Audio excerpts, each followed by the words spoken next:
네, 그러면 좀 강의를 시작해 보도록 하겠습니다. 저희 이제 간단하게 좀 OT를 진행하고 시작을 할 건데요.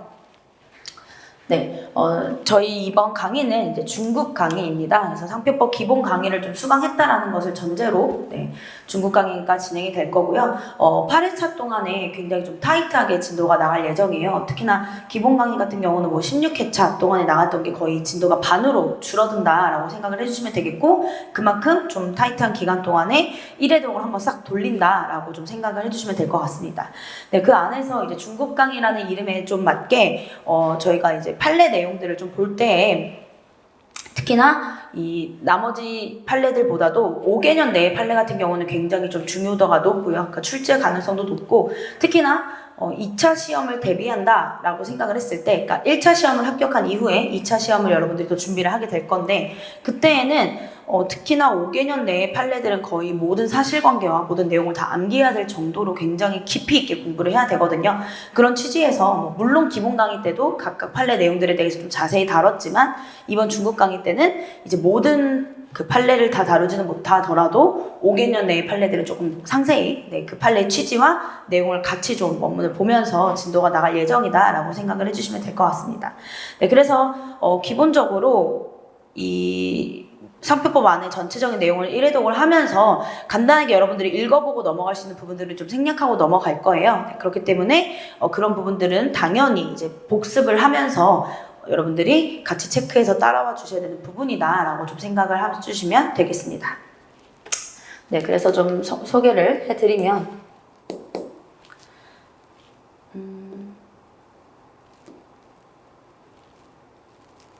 네.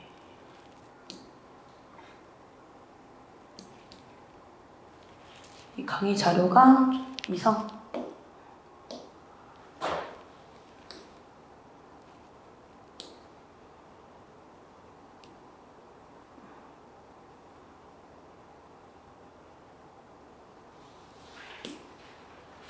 네. 그래서 같이 봐주시면 아마 알고 계실 것 같은데요. 저는 상표법 공방 저자이고요. 56회 변리사 시험에 합격을 해서 지금 5년째 상표법 강의를 하고 있습니다. 네, 그리고 제 이메일 주소 같은 경우에는 여기를 봐주시면 될 것 같아요. 그래서 혹시나 뭐 공부하면서 상표법 관련된 질문 내용 편하게 질문해 주셔도 되고, 또 이제 슬슬 1차 시험이 다가오고 있기 때문에 아마 공부 커리큘럼이나 이런 부분에서 좀 질문이 많이 있으실 수도 있을 것 같아요. 여러분들 보내주시면 되겠습니다. 네, 그래서 이번 강의 같은 경우에는요, 우리 중국 강의는 여기 좀 잘렸지만 보면 8회차에 걸쳐서 빠르게 상표법 1회독을 하는 것을 목표로 하고 있습니다. 그래서 저희 이 공방 교재 안에는 이제 기출 지문들이 모두 표시가 되어 있기 때문에 기출 지문들 위주로 보면서 저희가 빠르게 1회독을 한다라고 생각을 해주시면 되겠고요. 사실 1차 시험 같은 경우에는 기출이 너무 중요하죠. 기출이 됐던 지문들이 반복적으로 출제가 되는 부분이 있기 때문에 제 생각엔 이래요. 기출 지문에 대해서 틀리면 안 된다라는 생각을 가지고 있고요. 특히나 1차 시험을 대비하는 입장에서 여러분들 이제 실제 이 상표법 공방 연습 교재가 나오면 거기 안에 있는 기출 지문들이 있을 텐데 시험을 대비하는 입장에서 당장은 힘들겠지만 그래도 한 12월쯤이 되었을 때는 어떤 상태여야 되냐면 기출 지문을 그냥 다 알고 있어야 되고 정답률이 못해도 98%까지는 좀 올라가 있는 상태여야 된다라고 저는 생각을 하고 있습니다. 네, 그래서 저 같은 경우에도 기출 지문들에 대해서 이제 회차별로 뭐 기출 시험 문제 풀이를 할 때 100점이 안 나오면 이제 분노가 나올 정도로 공부를 좀 했었고요. 그렇게 해야 안정적으로 합격을 할 수 있습니다. 왜냐하면 기출 지문이 아닌 지문들도 섞여서 나오게 될 수 있잖아요. 그랬을 때 그런 지문들까지도 사실 기출 지문 안에서의 변형이고 응용이기 때문에 완벽하게 기출 지문이 다 대비가 되어 있다면 사실 시험 문제에서는 그대로인 지문, 기출 지문과 그대로인 지문, 기출 지문을 응용해서 변형한 지문, 이 두 가지밖에 없는 거거든요. 그렇기 때문에 상표법 만점에 좀 가까워질 수 있다라고 생각을 해주시면 되겠습니다. 네, 그래서 이번 중국 강의는 기출 지문들을 중심으로 빠르게 1회독을 하면서 또 중국 강의이기 때문에 특히나 이 1차 시험을 대비하면서도 우리 판례에 대해서 조금 더 깊게 이해를 해보자. 그래서 이 판례는 5개년 정도의 판례들을 상세히 볼 예정이다. 네, 이렇게 생각해 주시면 되겠습니다. 사실 중급 강의를 준비하면서 고민이 조금 있었어요. 이게 중급이라는 타이틀에 맞게 어떻게 보면은 1차보다 조금 더 깊은, 그래서 2차 시험까지 미리 조금 대비가 되는 느낌의 판례 중심의 강의를 진행을 할 것이냐, 아니면 기본 강의를 수강한 이후에 이제 1차 시험을 대비하는 입장에서의 니즈를 생각해보면 또 빠르게 한번 1회독을 정리하고 싶은 강의가 될 수도 있을 것 같아서 그렇게 초점을 맞출까 고민을 좀 많이 했었는데, 일단 결론적으로는 지금이 9월 이제 말이고 10월이기 때문에 너무 2차 쪽, 그러니까 너무 2차에 대비하는 느낌의 강의보다는 빠르게 상표법을 1회독을 하면서 그 안에서도 좀 이해가 필요한 부분을 제대로 이해하고 넘어갈 수 있도록 5개년 판례 안에서 이렇게 좀 커트를 하면 좋겠다라고 생각을 해서 이렇게 좀 어떻게 보면 둘 다 좀 만족시킬 수 있는 강의로 준비를 했습니다. 네, 중급 강의 이후에는 이제 문제풀이 강의, 최종 정리 강의가 진행이 될 건데요. 각 강의에 대해서 이제 알고 계시겠지만, 이제 문제풀이 강의 같은 경우에는 시험처럼 문제를 풀이를 할 예정이고요.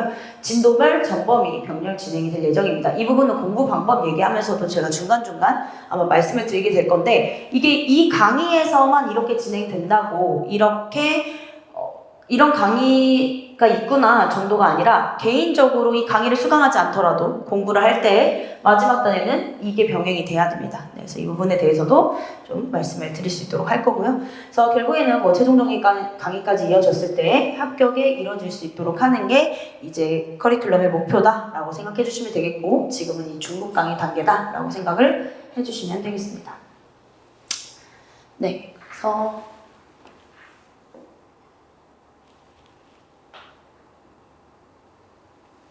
이게 옆에 떠있어서 좀 보기 불편하긴 한데, 자, 일단은 이 중급 강의 목표는요, 상표법 1회독을 완료하는 거고요. 8회차 동안에 하는 것입니다. 이 중급 강의를 통해서 기출 지문을 OX로 풀이하는 것은 아니지만 기본서에 있는 기출 지문들을 체크를 함으로써 완벽 대비를 하는 게 가장 중요하겠다라고 생각해 주시면 되겠고요. 중요 판례, 그래서 5개년 내 판례에 대해서는 심도 있는 이해가 진행될 예정입니다. 5개년 내 판례뿐만 아니라 리딩 케이스 판례들이 좀 있어요. 그런 것들은 한 번 더 같이 좀 꼼꼼히 볼 거고요. 그리고 향후 이제 2차 시험을 대비했을 때 이 주소 설정까지도 좀 같이 될 수 있다. 근데 이게 사실은 2차 시험을 대비한이라고 표현이 되어 있지만 1차 시험에도 이 부분이 굉장히 중요합니다. 아마 이제 기본 강의를 수강을 하셔서 좀 아시겠지만, 결국에는 무슨 내용들이 있는지 주소 설정이 되어야 1회독이 머릿속에 들어오는 거거든요. 네, 그런 취지에서 생각을 해주시면 되겠습니다. 네, 그래서 그 교재 활용법에 대해서는 이미 좀 알고 계신 분들도 있겠지만 잠깐 얘기를 해보면요. 저희 교재 같은 경우에는 각 항목별로 이렇게 목차가 달려있죠. 그래서 제가 늘 얘기했던 것 같아요. 이 목차의 중요성, 그리고 쟁점별 주소 설정의 중요성을 좀 말씀을 드렸었는데, 결국에는 여러분들이 문제 이제 나중에 1차 시험을 최종 정리를 하면서 회독수를 늘려갈 때 어떻게 된다 그랬죠? 이 목차를 보면 이 내용을 안 읽어도 그거였지라고 떠오를 수 있는 수준이 돼야 된다라고 말씀을 드렸어요. 그래야 전날이든 전날 이틀이든 1회독이 가능한 거죠. 이 수많은 페이지의 양이 1회독이 가능하려면 거기까지 끌어올려야 되고요. 그걸 위해서 이렇게 목차들이 달려있다라고 생각해 주시면 되겠고, 이 목차가 그대로 2차 시험에서는 답안지에 쓰여야 되는 목차가 됩니다. 그래서 그렇게 연계가 잘 되어 있다라고 생각해 주시면 되겠고, 그 옆에 별 표시로 이제 기출 지문들이 표시가 되어 있어요. 그래서 결국에는 기출 지문을 한 번 더 읽고 넘어가는 거죠. 이렇게 기출이 됐었구나. 이 지문이 기출이 됐구나. 라는 거 체크하면 어때요? 결국 1차 시험은 OX를 판별하는 거기 때문에 목차를 보고 이거 그 내용이었지 라고 떠올리고, 밑줄 친 부분 보고 그거였지 하면 어때요? OX 그냥 맞출 수 있는 거잖아요. 그렇게 좀 생각을 해주시면 되겠습니다. 그리고 같이 드리는 판례 자료 같은 경우에는 기본 강의 때 제가 한번 말씀을 드렸었던 것 같아요. 지금이 아니면 판례 원문을 이렇게 자세히 읽어보기가 힘들다라고 말씀을 드렸었습니다. 왜냐면 사실 판례 이 자료를 읽는 게 1차 시험에서 필수냐라고 했을 때 필수는 아닙니다. 이제부터는 아닙니다. 왜냐면 이미 기본 강의에서 공부한 판례이기 때문에 판례 내용을 전반적으로 알고 있어요. 그렇죠? 그렇기 때문에 이 판례 이름, 그래서 네이밍이 좀 중요한 건데요. 판례 이름을 보면 아, 그 판례였지라고 떠오르는 수준이 돼야 되고요. 그렇게 되어 있기 때문에 지금부터는 시간이 좀 부족해서 판례 웜을 모든 판례 다 읽어볼 수는 없습니다. 그쵸? 자, 그랬을 때 지금은 어떻게 돼야 되냐? 이 해시태그들을 보고 넘어가는 거죠. 네. 그래서 아, 타플란트 판례가 뭐였지? 라고 떠올렸을 때 아마 기본 강의에서 이제 열심히 수강을 해주시고 또 판례 이해를 잘하고 계신 분들 같은 경우 어때요? 어떤 사건이었는지가 떠오른다는 거죠. 그렇게 사건이 떠올랐을 때 이 해시태그들을 보면 아, 맞아, 이런 거였지 하고 한번 눈으로 찍고 넘어가는 겁니다. 네. 그런데 안 떠오를 수 있어요. 사실 100% 떠오르면 여러분들은 그냥 상표법 이미 공부가 완성된 거고 뭐 여기서 강의하시면 되는 거죠. 그렇죠? 안 떠오를 때는 읽어보자 라는 거죠. 안 떠오를 때는 읽어보자. 그래서 이 단계가 좀 잘 진행이 되어야 사실 기본적인 그 판례 겉모습만 묻는 문제는 이미 사실 잘 푸실 거고요. 네, 저희 바람은. 네. 근데 이 판례를 응용한 사례형 문제가 나왔을 때에도 잘 풀려면 이러한 판례에 대해서 조금 더 깊이 있게 이해할 필요가 있기 때문에 같이 좀 말씀을 드려보았습니다. 네, 그래서 저희는 이 모든 판례에 대해서 이렇게 보다 보면 뭐 16회도 부족합니다. 20회, 21회가 필요하기 때문에 5개년으로 잘라서 조금 더 중요도가 있는 사례형으로 변형해서 나올 가능성이 있는 판례 위주로 좀 본다라고 생각해 주시면 되겠습니다. 네, 그래서 학습 방법, 예습 방법과 복습 방법이 나눠져 있습니다. 자, 일단 첫 번째, 이 강의는 기본 강의랑 달라요. 기본 강의는 사실 공부를 상표법에 대해서 모른다라는 게 전제이기 때문에 예습할 수가 없죠. 그래서 복습만 여러분들께 강조를 드렸다면 이 강의는 이미 상표법 기본 내용을 알고 있고 이미 공방 교재를 통해서 공부를 했다는 게 전제이기 때문에 예습을 해주시면 좋습니다. 네. 근데 뭐 시간이 좀 부족해서 예습까지 할 시간이 없었다라고 하더라도 복습은 좀 철저하게 해주셔야 되는 부분이고요. 자, 예습 방법은 강의 진도 분량을 1회독을 해오는 거예요. 근데 1회독을 꼼꼼하게 해오면 수업 시간에 이제 듣는 게 어때요? 쭉, 아, 맞아. 그 내용 있었지. 이렇게 체크용이 되겠죠. 그런 것도 너무 좋고요. 근데 1회독을 꼼꼼하게는 못하더라도 목차들을 쭉 보면서 아, 이런 내용 있었지라고 좀 상기를 시켜가면서 공부를 해오시면 생략하고 넘어가는 부분들이 많은 이 중급 강의에서도 많은 것을 좀 챙겨가실 수 있게 될 거고요. 그리고 복습하실 때는 강의 진도 나간 분량의 대목차와 쟁점별 목차 그리고 판례 이름들을 한번 확인하는 거죠. 근데 이게 그냥 아, 이런 게 있었구나가 아니라 머릿속으로 어때요? 아, 이 내용이었지를 떠올리면서 복습을 해주시면 되겠고요. 그리고 강의 진도 분량의 판례 자료를 복습을 같이 진행을 해주시면 되겠죠. 그래서 이 복습도 방금 말씀드렸던 것처럼 판례 제목 보고 키워드 보고 넘어가는 판례가 있을 수도 있고, 그쵸? 아, 이건 좀 생각이 안 나네? 하면 내용을 읽어봐야 되는 판례가 있을 수도 있고, 그래서 모든 판례의 내용을 다 한 글자 한 글자씩 읽어봐라는 아니라는 점, 네, 기억해 주시고요. 그래서 이 판례를 복습하시면서는 논리 흐름과 키워드들을 좀 체크를 해주시면 이게 1차 시험에서는 OX를 빠르게 결정 지을 수 있게 해줄 거고요. 향후에 필수 과목인 2차 시험에서는 여러분들이 미리 이제 시험 공부를 하는 꼴이 될 수 있겠습니다. 네, 그래서 여기까지 OT 자료를 통해서 저희 수업 방향과 예습 복습 방법에 대해서 좀 간단히 설명을 드렸고요.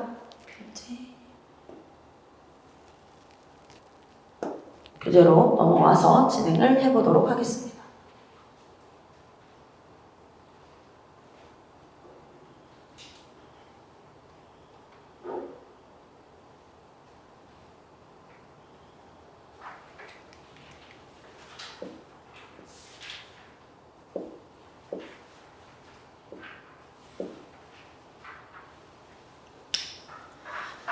네, 자, 그래서 우리 상표법의 목적 3페이지부터 한번 펴주시면 되겠습니다.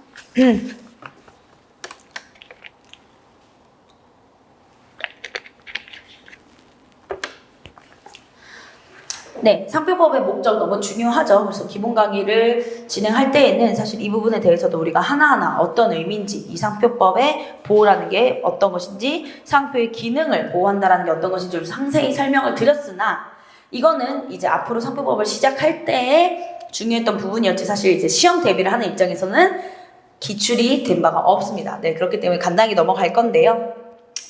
자, 우리 상표법의 목적 조문만 한번 보고 넘어갑시다. 이 법은 상표를 보호함으로써 상표 사용자의 업무상 신용유지를 도모하여 산업발전에 이바지하고 수요자의 이익을 보호함을 목적으로 한다라고 했습니다. 자, 그러면 여기 안에서도 문제가 될 수 있는 포인트는요, 바로 상표를 보호한다라는 게 어떤 것이냐가 중요하게 될 수 있겠습니다. 상표를 보호한다라는 것은 뭐다? 상표 그 자체, 선택된 표정 자체를 보호하는 것은 아니고요. 상표의 기능을 보호하고자 하는 것입니다. 자, 그래서 우리 상표의 기능에 대해서 설명을 드렸었고요. 상표의 기능 양가로 2번으로 넘어가 주시면 첫 번째 자타상품 식별 기능을 가지고 있습니다. 그래서 개성화된 일군의 상품을 다룬 상품군과 식별하게 하는 기능을 의미하고요. 자, 중요한 기능입니다. 출처 표시 기능을 가지고 있습니다.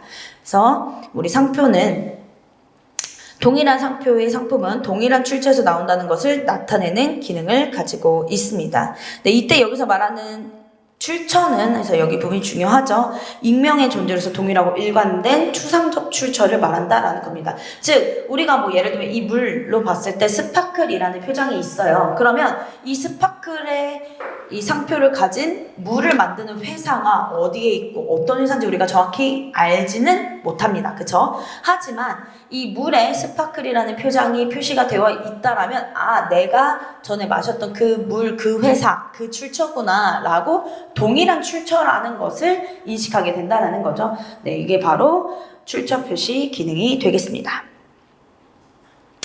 네, 그래서 여기 밑줄친 부분 네, 같이 보면요. 결론적으로 출처 표시 기능은 동일한 상표가 사용된 상품은 동일한 출처에서 생산되어 동일한 판로를 거쳐 판매된다는 것을 수요자에게 나타내는 기능을 가리킵니다. 네. 자, 그렇기 때문에 이 부분을 왜 설명드렸냐면 이게 출처 혼동과 연결이 되는 거죠. 그죠? 자, 출처 혼동이라는 개념은 뭐예요? 아, 그래서 이 스파클이라는 표장이 붙어 있으면 내가 누가 만든 건지 모르겠지만 그 스파클이라는 표장이 붙어 있는 물들은 동일한 판로를 거쳐서 동일한 출처에서 생산된 상품이라는 걸 나타내는 거예요.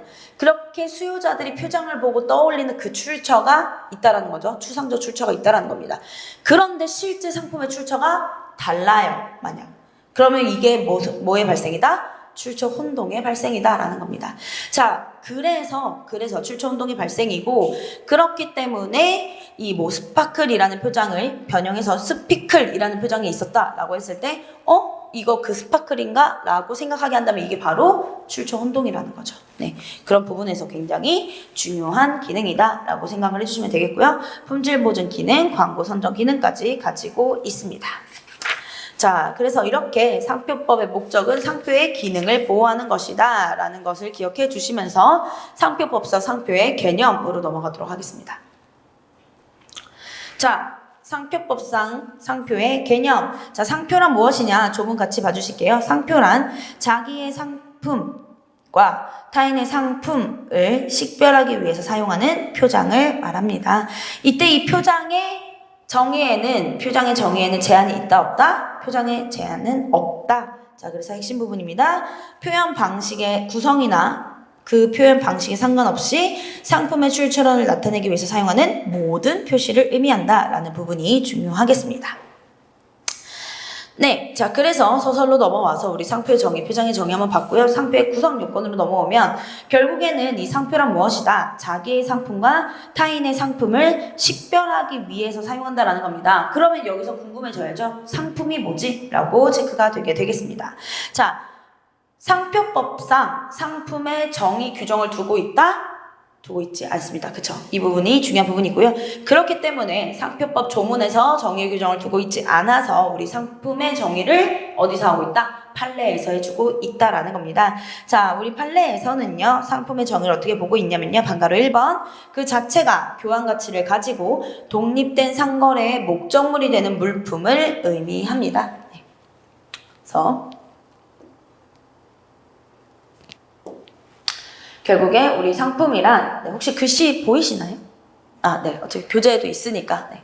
그래서 그 자체가 교환 가치를 가지고 독립된 상거래의 목적물이 되는 물품을 의미하게 됩니다.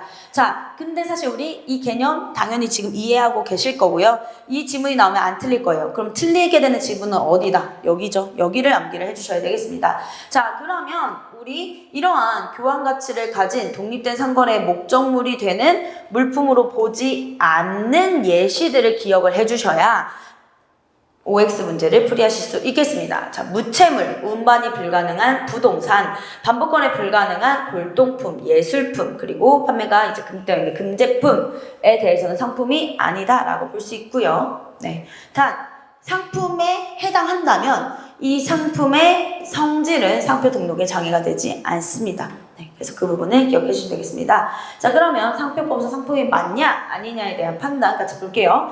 다른 상품의 판매 촉진이나 광고를 하기 위해서 무상으로 제공되는 볼펜입니다. 자, 판매 촉진, 광고를 하기 위해서 무상이라고 했어요. 이거 결국 뭐예요? 이제 광고 매체가 되는 물품이죠. 자, 이런 물품은 어때요? 독립된 상거래의 목적물이 되나요? 않습니다. 그래서 상품이 아닙니다. 그쵸? 다음, 마약 등 거래가 금지되는 물품 어때요? 상품이 아니죠. 네. 다음, 인터넷에서 다운로드 형태로 판매되는 컴퓨터 프로그램은 상품이 맞습니다. 자, 이게 중요하죠. 네.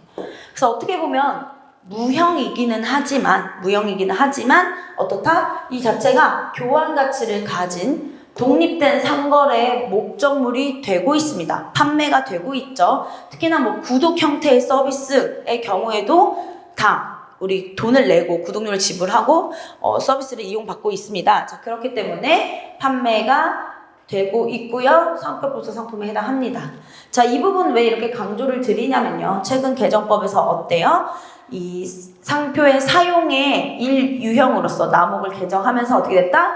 이 컴퓨터 프로그램과 같은 이런 상품에 대해서의 유통도 상품의 사용 정의로 포함을 시켰죠. 네, 그래서 연결해서 출제될 가능성이 높기 때문에 꼭 기억을 해주셔야 되겠고요. 다음, 대리점에서 판매되는 즉석 건강식품의 원재료를 보여주기 위해서 곡물마다 별도로 유리 용기에 담은 견본이 중요한 거죠. 견본. 자, 견본 판매하나요? 판매하지 않습니다. 독립된 상거래 목적물이 되는 것이 아닙니다. 자, 그래서 상품이 아닙니다. 기억을 해주실 수 있겠고요. 다음, 자, 이거는 그냥 판례, 실제로 이렇게 출제가 된다는 거예요. 우리 이 내용을 읽어보면서 풀이할 수 있지만 로드쇼, 윙크라는 표정 보자마자 어때요? 아, 윙크 판례구나라고 떠오르죠. 그러면 바로 표시가 될 수 있는 거죠. 실제로 판례에서 내용이 중요한 이유가 중요 판례에 대해서 이렇게 그냥 판례 지문을 마치 사실 어떠한 사례인 것처럼 출제를 한다라는 거죠. 그래서 판례 내용을 아는 것도 이제 중요 판례에 대해서는 우리가 필수적으로 가져가야 되는 부분이다라고 볼 수 있겠고요. 자, 좀 전부터 발행하여 오던 영화, 음악, 연예인 등에 관한 정보를 담은 월간 잡지 로드쇼에 독자들에게 보답하기 위해서 사은품으로 제공한 사진을 모은 윙크라는 제목의 책자라고 했어요. 자, 앞에 다 빼고 책자만 보면 어때요? 이거 상품 맞습니다. 그쵸? 그런데 뭐라고 했어요? 사은품으로 제공을 했대요. 이게 포인트죠? 자, 사은품으로 제공을 했다라는 것은 광고 매체가 되는 물품이다. 상품이 아닙니다. 네, 그렇기 때문에 상품이 아닌 예시가 되는 거고요. 이거에 대해서 이제 어떻게 보면 최종적으로 정리하고 넘어가실 수 있는 게 이 내용이죠. 부동산, 열, 향기. 그쵸? 무채물이기 때문에 상품의 대상이 되지 않고요. 골동품, 예술품, 마약류, 유가증권, 광고 매체가 되는 물품은 상품이 될 수 없다. 기억해 주시면 되겠습니다.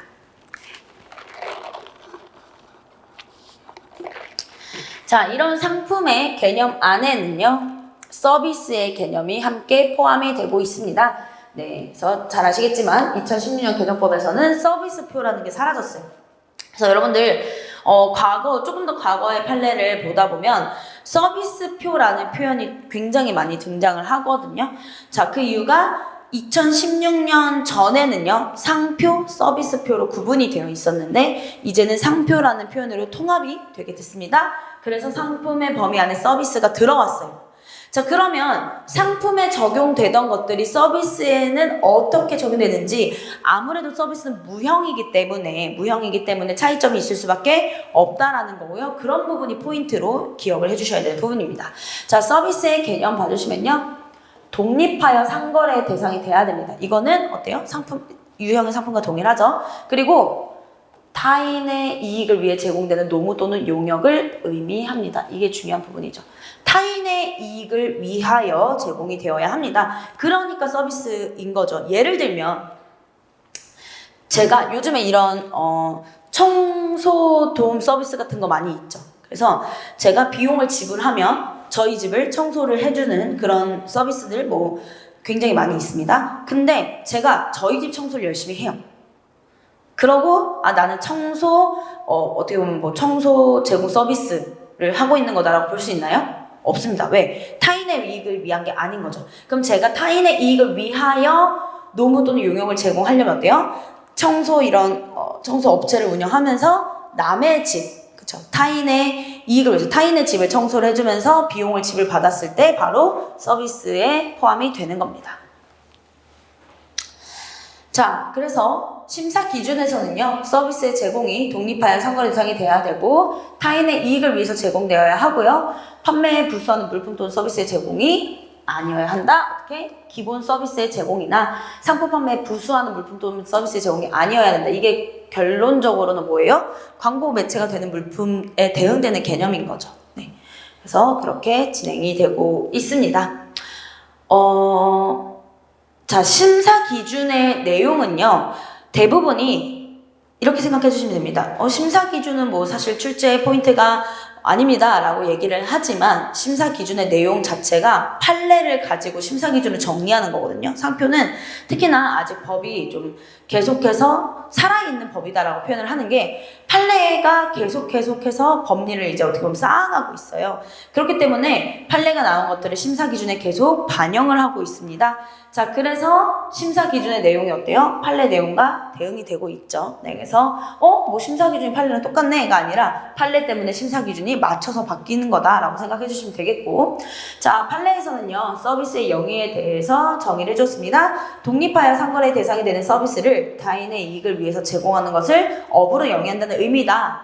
자, 그렇기 때문에 아무런 대가를 받지 아니하는 자원봉사나 단순한 호의에 의한 노무 또는 편익 등의 제공 등과 같이 상거래 대상이 되지 않은 용역을 일정한 목적 아래에서 계속적 반복적으로 제공했더라도 서비스를 영위한 게 아니다라는 겁니다. 자, 그래서 결국에 뭐예요? 상거래 대상이 되는 용역을 제공해야 된다라는 거죠. 상거래 대상이 되지 않는다면 아무리 너가 그런 행위를 해서 열심히 몸을 썼더라도 서비스를 영위한 게 아니다라는 겁니다. 자, 이 사건 같은 경우는 어때요? 어떻게 보면 회의 준비나 이런 제공으로서 다른 상거래 대상이 되지 않는 용역을 제공했던 사건이고요. 아무런 대가를 받지 않는 자원봉사 등의 의미로 제공이 됐던 사건이었죠. 네, 그렇기 때문에 이런 봉사활동을 하는 거에 대해서 서비스를 영위했다고 볼 수는 없다라는 겁니다. 네. 자, 그래서 여기서 한 가지 짚고 넘어가면요. 또 중국 강의이기 때문에 한번 말씀을 드리면 우리 각주 4번으로 와주시면, 자, 평성 내용에서는 어떤 내용을 담고 있냐면요. 그러니까 이제 여러분들이 좀 궁금증이 생겨요. 그러면 돈을 안 받았으면, 그쵸? 돈을 안 받고 무상으로 제공했으면 다 서비스가 아닌 거냐? 그게 결정하는 요소는 아닙니다. 네, 이걸 기억해 주셔야 돼요. 그래서 대가의 유무는 서비스의 성립 요건이 아니다. 이거는 기억을 해주셔야 됩니다. 꼭 대가를 받았어야 서비스다? 그건 아닙니다. 자, 독립하여 상거래 대상이 되는지 여부가 중요한 거고요. 결국에는 이것을 고려하는 고려 요소로 볼 수 있는 겁니다. 그래서 결론적으로 대가가 있어요. 어떤 서비스를 제공하고 대가가 있었다면 얘는 아무래도 독립한 경제거래의 대상이라는 강력한 증거가 되겠죠. 네. 하지만 대가를 받았다라는 게 곧 서비스의 성립 요건은 아닙니다라는 거 기억해 주시면 되겠습니다. 그래서 서비스의 영위인지 여부는 독립하여 상거래 대상이 되는 서비스를 제공했느냐 아니냐에 따라서 결정이 되어야 한다라는 겁니다.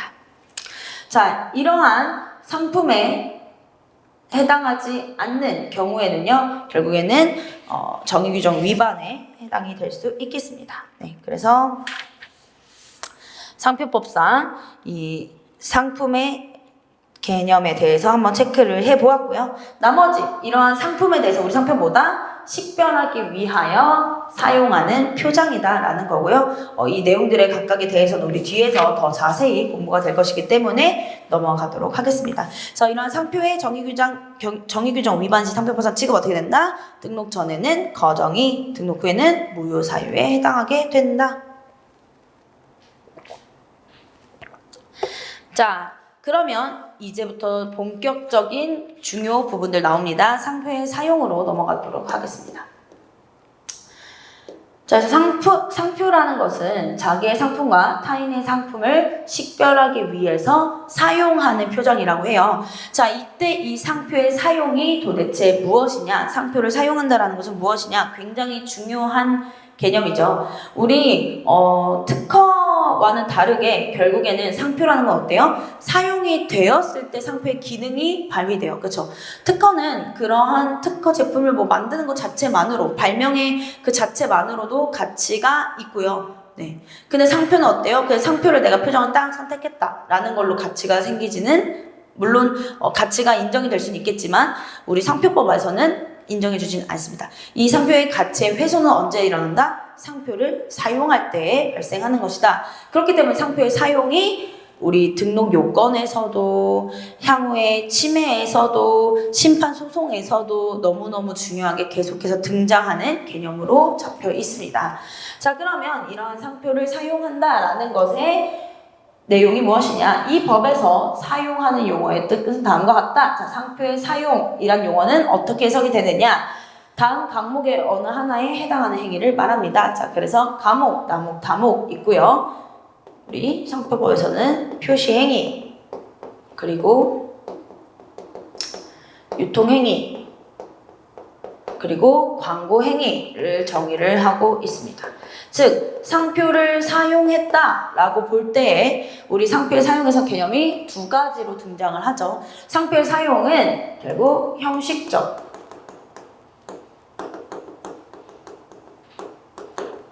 사용과 실질적 상표의 사용으로 구분이 될 수 있는데요.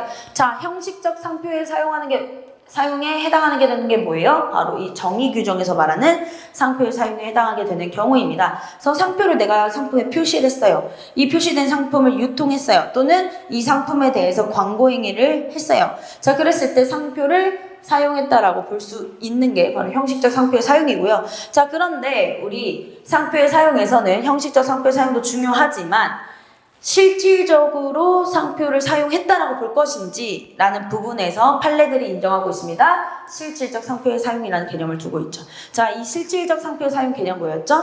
상표의 기능이 발휘가 되느냐. 즉, 일단은 이 실질적 상표의 사용으로 갔다라는 건 얘는 만족하고 있는 거예요. 그죠? 상표가 형식적으로는 표시되어 있긴 해요. 근데 내부 회로 기판에 저 깊숙이 표시돼서 수요자들에게 유통될 때에는 보이지도 않습니다. 그러면 상표가 표시되어 있기는 하지만 얘는 어때요? 상표로서 기능을 발휘할 수가 없는 상태죠. 그렇기 때문에 실질적인 상표의 사용은 아니라고 보는 게 되겠습니다. 그래서 실질적 상표의 사용 개념을 공부하게 된다. 형식적 상표의 사용에서는 우리 표시, 유통, 광고행위가 어떤 것인지 공부를 하게 되고, 실질적 상표의 사용에서는 어때요? 실질적으로 상표의 이 기능인 이 출처 표시 기능이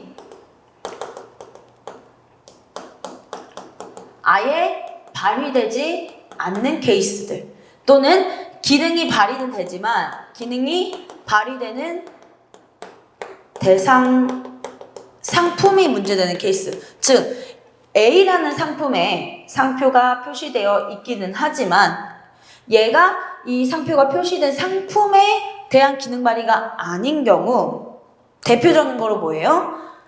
치킨을 포장하기 위한 박스에 상표가 표시되어 있어요. 그럼 얘는 박스에 포장용 상자에 상표가 표시되어 있기 때문에 포장용 상자에 대한 출처 표시 기능을 수행한다? 그렇지 않다라는 거죠. 그 내용물의 대상이 되는 경우가 많더라. 그래서 실질적으로 어떤 상품에 대해서 기능이 발휘되고 있는지가 중요한 케이스로 나뉠 수 있겠고요. 우리 상표를 사용해서 전반적으로 이 내용을 공부하게 됐었죠. 자, 그러면 우리 상표의 사용 본격적으로 넘어와서 봐주시면요. 자, 서설 의의에 대해서 방금 설명드렸습니다. 형식적으로는 2조이랑 11호 강목 2조 2항에 해당하는 행위를 해당과 동시에 실질적으로는 어떻다? 상표의 기능이 발휘되는 행위를 말한다 라고 했습니다. 자, 이때 특히나 이 상표의 기능 발휘 여부를 보는 거는 상표의 가치가 훼손되는지, 상표의 상표권자 권리 범위에 속하는 사용인지 아닌지 여부를 판단하게 되는 침해 사건이나 건범심에서 사용되는 개념이라는 거 말씀을 드렸죠. 그래서 뭐랑 구별이 돼요? 불사용 취소 심판과는 구별이 되게 됩니다. 자, 왜 그렇죠? 실질적으로 상표의 기능이 발휘됐는지, 그래서 상표권자의 권리 범위에 속했는지, 상표권자의 이게 상표 가치를 훼손시켰는지 여부가 중요한 부분인 침해 건범심에서는 이 상표의 기능 발휘가 중요하지만, 불사용 취소 심판은 상표의 기능이 실질적으로 그래서 발휘가 됐는지보다 뭐가 중요한 거예요? 상표권자의 내심의 의사가 중요한 거죠. 그쵸? 자타상품 식별 의사를 가지고 사용했는지가 중요하기 때문에 불사취에서는 얘보다 상표권자의 의도, 자타상품 식별 의사를 가지고 표시했는지 여부가 중요하게 된다는 겁니다. 그래서 우리 기본 강의에서도 공부할 때에도 이 부분에 대해서는 얘를 분리해서 생각을 했었죠. 자, 그래서 이 상표의 사용 판례를 공부할 때는 어떻게 된다고 그랬어요? 각줄 보면서 얘가 침해 사건이었는지 불사용 취소 심판의 사건이었는지를 구별해 가면서 여러분들 판례를 좀 정리하셔야 중간에 헷갈리는 부분이 없이 완벽하게 이해가 될 수 있다라는 거고요. 다만 2번만 그런 거지 1번은 어때요? 다 똑같이 적용이 되는 거죠. 네. 자, 그래서 여기까지 맞고요. 그러면 여기와 관련된 기출지문, 단골 기출지문, 단순히 등록상표의 사용 허락 또는 상표권의 수익행위, 통상사용권 설정하는 행위 자체가 상표의 사용이 될 수는 없습니다. 왜? 형식적으로, 그러니까 심플하게 생각하면 돼요. 표시, 유통, 광고 행위 안에 상표 사용 허락 행위 있어요? 없죠. 그렇기 때문에 상표를 사용했다라고 볼 수 없습니다. 네, 이 부분 기억을 해주시면 되겠습니다. 그래서 이런 식으로 많이 나오죠. 예를 들면 불사용 취소 심판에서 상표권자가 사용 사실을 입증하는 자료로서 통상사용권 설정한 계약서를 제출했어요. 이거 상표의 사용을 인정될 수 있다? 없다라는 겁니다. 자, 그래서 여기까지 한번 봤고요. 상표법상 우리 상표 사용은 너무 중요한 의미를 가진 거 여러분들 이미 알고 계실 겁니다. 한번 읽어봐 주시면 되겠습니다. 자, 그러면 우리 형식적 상표의 사용으로서 표시, 유통, 광고 행위에 대해서 한번 체크를 해보도록 하겠습니다. 자, 표시 행위란 것의 의미는 무엇이냐? 상품 또는 상품의 포장에 상표를 표시하는 행위를 말한다. 자, 그러면 세 가지 쭉쭉쭉 체크하고 넘어가도록 하겠습니다. 자, 상표가 여기서부터는 이제 뭐예요? 아래는 사례인 거죠. 이 경우에 상표가 표시된 걸로 볼 수 있어? 없어?에 대한 부분입니다. 자, 상표가 표시되어 있기는 한데 거래 시 수요자들이 인식할 수 없대요. 자, 결론적으로 거래 시 수요자들이 인식할 수 없으면 상표가 표시된 걸로 볼 수 있다 없다? 없다라는 게 우리 판례의 태도죠. 네. 여러분들 복습하실 때는 이제 이렇게 넘어가면 되는 겁니다. 자, 그럼 우리 내용 한번 볼게요. 자, 공상품인 상품의 내부에 조립되어 기능하는 부품에 표시된 표장으로서 그 상품의 유통이나 통상적인 사용 혹은 유지행에 있어서는 존재조차 알 수 없다. 자, 이게 중요한 거죠. 표시되어 있긴 한데 일반적인 유통부터 사용까지의 일련의 과정에서 드러나지를 않아요. 그러면 상표가 표시된 것으로 볼 수 없다라는 겁니다. 그 상품을 분해해야만 거래자나 일반 수요자들이 인식할 수 있는 표장은 상표로서 기능을 할 수 없다. 상표법에서 말하는 상표라고 할 수 없다라고 했습니다. 네, 소니 판례 내용이었고요. 침해 사건이었습니다. 그래서 어떻게 보면 제3자가 상표를 사용하고 있는 게 내부 회로 기판에 표시가 되어 있더라라는 겁니다. 여러분들 리모컨 사용할 때 그냥 얘 리모컨 겉모습 보는 거고 어때요? 건전지 넣느라 얘를 뺄 수는 있어요. 하지만 이걸 이렇게 다 분해해서 회로 기판까지 뜯어보진? 그쵸? 않죠. 자, 그래서 인정이 되지 않았던 사건이고요. 자, 이 사건과 두 개를 비교해서 기억해 주시면 좋죠. 자, 얘는 근데 일반적인 유통이나 이 겉보기에는 상표가 표시된 게 보이지가 않아요. 그런데 실제 거래계에서 해당 상품을 사용하는 수요자들이 사용하는 방식으로 이렇게 빛을 비추어 보면 어떻더라? 상표가 표시된 게 보이더라. 자, 그런 경우에 상표가 사용된 것으로 볼 수 있다라는 게 우리 판례의 태도입니다. 자, 그래서 여기서 포인트는 여기에 현혹되면 안 된다라는 거예요. 여러분들이 이 판례만 너무 깊게 공부를 하고 얘랑 비교해서 공부하지 않으면 뭐에 꽂혀요? 상표를 그 상표 자체에 표시할 경우 네, 반사기나 해치지 않으면서 완제품의 외관에는 나타나지 않도록 표시가 됐대요. 자, 그러니까 이제 여기에 꽂히면 어떻게 돼요? 아, 이거 상표 사용이 아니구나라고 결론 내리기가 쉽죠. 근데 그게 아니다. 왜? 일반인은 쉽게 식별할 수 없더라도 실제 거래계에서는 어떻다? 이 안전용품 제조업자들은요, 충분히 이렇게 빛을 비춰보면서 표시가 된 걸 확인한다라는 거죠. 그렇기 때문에 어떻다? 상표의 사용으로 볼 수 있다라는 겁니다. 자, 그래서 여기에 꽂히면 안 된다. 자, 왜? 반사 기능을 해치지 않으면서 원래는 보이지 않도록 표시되는 게 이 상품의 특성이기 때문에, 그렇죠?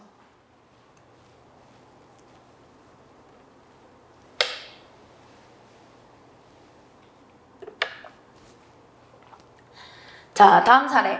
상표가 열심히 표시되어 있기는 하나 창고에 보관만 하고 있대요.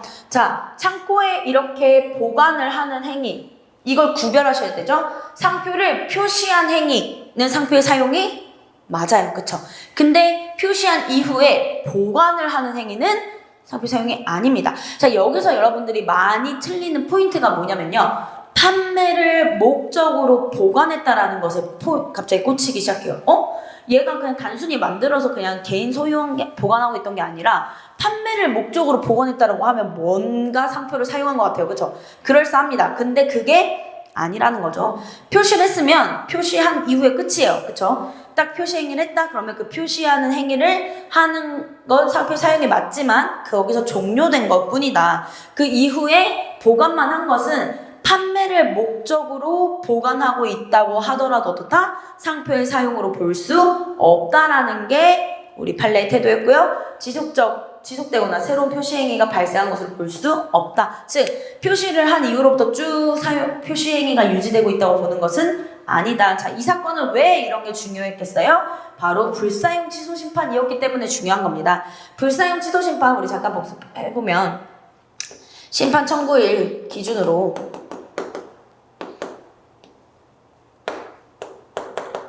3년의 기간 이내에 불사용이 유지되고 있어야 됩니다. 그쵸?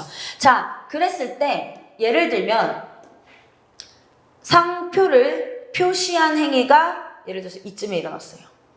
그리고 쭉 보관을 하고 있다라고 해봅시다. 자, 이 상표권자는 뭘 주장한 거예요? 내가 상표를 표시하고 이걸 열심히 판매를 목적으로 보관을 하고 있다. 그렇기 때문에 상표를 사용한 거다라고 주장을 했지만 어떻다? 상표를 표시하는 순간 이 표시 행위는 이때 그냥 끝인 거다. 사용 이때 한번 한 거고요. 그 이후로는 불사용이기 때문에 취소가 된다라는 게 우리 판례의 태도였던 거죠. 네, 그래서 너무 판매를 목적으로 했으니까 상표 사용 아닌가에 흔들리면 안 된다라는 겁니다. 자, 다음 유통행위 중요합니다. 별표 쳐주시고요. 왜? 개정이 있었으니 당연히 중요하죠. 그래서 출제 가능성이 높다라고 생각해 주시면 되겠습니다. 자, 상품 또는 상품의 포장에 상표를 표시한 것을 양도, 인도하거나 여기가 중요한 거죠. 네, 새로 개정된 부분 전기통신회선을 통하여 제공하는 행위. 네, 그래서 우리 물론 이미 실제 실무에서 그리고 심사 기준에서는 사실 이 전기통신회선을 통하여 상표가 이제 표시된 것을 제공하는 행위에 대해서도 상표 사용을 인정을 하고 있었지만 법조문에 이게 이제 명확히 반영이 됐다라고 생각해 주시면 되겠습니다. 자, 그래서 중요한 부분이고요. 원래 기존에는 전기통신회선을 통해서 상표를 광고하는 행위에 대해서 2조 2항에서 규정하고 있었죠. 그래서 잠깐 책 돌아가서 2조 2항 봐주시면요. 항목에 따른 상표를 표시하는 행위에는 다음 각 호의 어느 안에 표시하는 행위가 포함된다. 그래서 상표를 표시하는 행위의 일환으로서 2항 2호 전기통신회선을 통하여 제공되는 정보의 전도적 방법을 표시하는 행위가 포함이 되어 있었고요. 근데 이 표시되는 것을 이제 뭐 하는 것까지? 제공, 유통하는 것까지 포함됐다. 즉, 우리 사이트에서 이제 해당 프로그램을 판매한다거나 하는 식의 행위는 표시행위가 아니라 유통행위잖아요. 그 유통행위도 명문의 규정으로 반영이 됐다라고 생각해 주시면 되겠습니다. 자, 그리고 중요한 거 우리 상표법에서는 이 수출 수입이 모두 포함이 되어 있다라는 것도 기억을 해 주셔야 되겠습니다. 자, 그래서 개정 내용 봐주실게요. 상표법은 최근 다양한 디지털 상품이 유통됨에 따라 시대 변화를 반영하여서 2조 1항 11호 남목을 개정했다. 그래서 디지털 상품의 온라인 유통 행위를 상표의 사용 행위에 포함을 시켰다. 이때 전기통신선을 통해 제공하는 행위는요, 디지털 상품을 인터넷 등 온라인상에서 다운로드 받는 형태로 거래에 제공하는 행위를 말합니다. 네.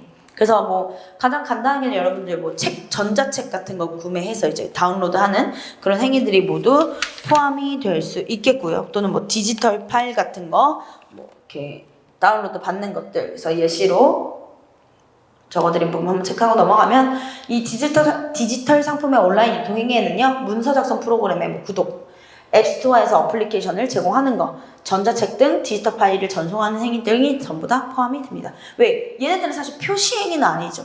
그렇죠? 그렇기 때문에 이제 2항의 2호에는 포함이 되진 않습니다. 그렇죠? 그러나 유통 행위로서 이제 11호 남목에 포함이 된다라는 거 기억해 주시면 되겠죠. 자, 다음 판례 내용 하나 볼게요. 상표 사용에 따른 법적 효과의 기속 주체에서 전전 유통행위가 있었던 케이스 있습니다. 자, 이 케이스는 어떤 부분이었어요? 결국에는 핵심 포인트가 그 상표가 표시된 상품이 그대로 유통됨에 따라서 어떻더라? 일반 수요자들이, 국내에서 수요자들이 아, 이거 상표권자의 상품이구나 라고 떠올렸던 사건이었습니다. 얘는 도식화 자료를 보면 또 금방 이해할 수 있기 때문에 잠깐 판례 자료 보고 넘어가겠습니다. 네, 상표의 사용 파트에서요, 맨하탄 패시지 판례 잠깐 보도록 하겠습니다.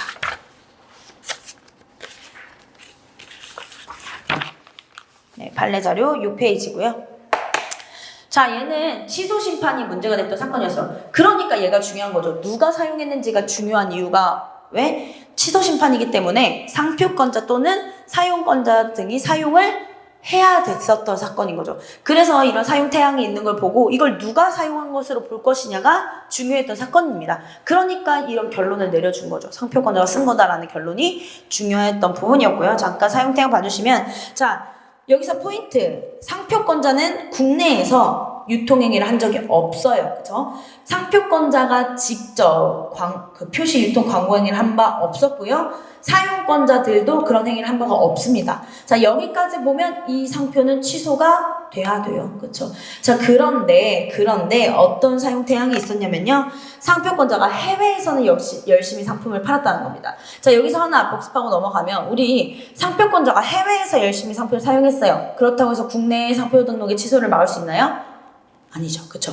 국내 불사용 취소 심판에서의 사용의 지역적 범위는 국내에서의 사용입니다. 자, 그래서 해외에서 사용한 것만으로는 취소를 면할 수가 없었는데 이 상표권자가 유통한 상품을 그대로 제3자가 국내로 수입을 하고 있었고요. 그래서 전전 유통행위라는 게 뭐예요? 결국에는 상표권자로부터 제3자에게 유통행위, 제3자가 국내 수요자들로 유통행위, 이렇게 두 번의 유통행위가 있었던 거죠.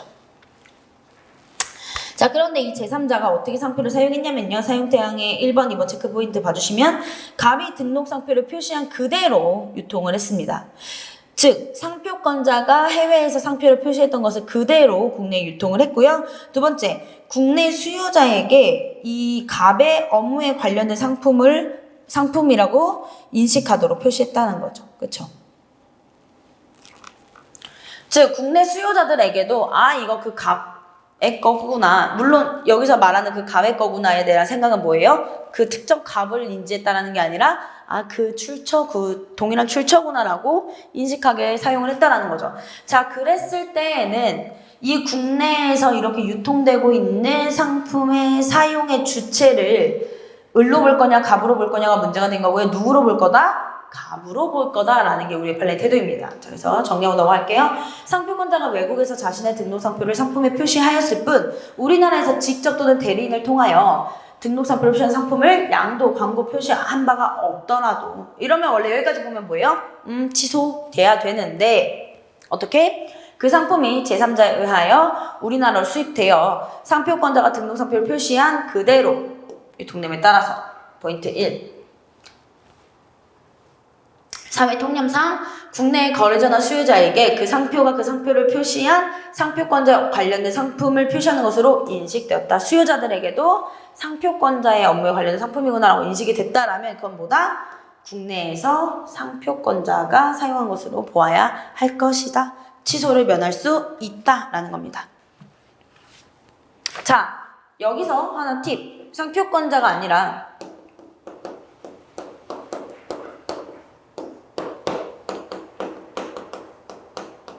이렇게 사용권자로만 바뀐 사건이 뭐예요? 시세이도 판례입니다.